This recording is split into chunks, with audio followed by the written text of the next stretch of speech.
Sealed বোতল দেখেই বিশুদ্ধ জল ভেবে কিনে ফেলছেন?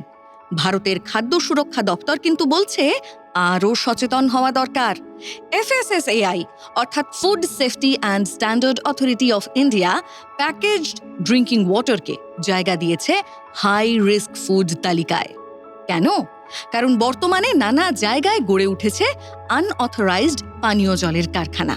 অর্থাৎ এইসব জায়গায় যে প্যাকেটবন্দি পানীয় জল প্রস্তুত করা হয় তাতে সরকার অনুমোদিত শংসাপত্র থাকে না ল্যাব টেস্টের নিশ্চয়তাও।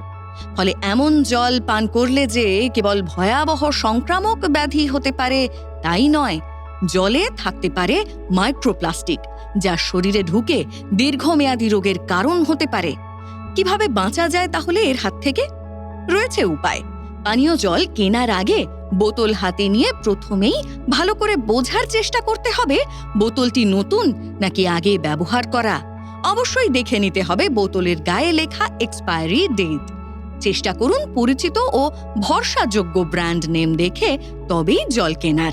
তবে সবচেয়ে ভালো হয় যদি বাড়ি থেকেই জলের বোতল সঙ্গে নিয়ে বেরোনো যায়।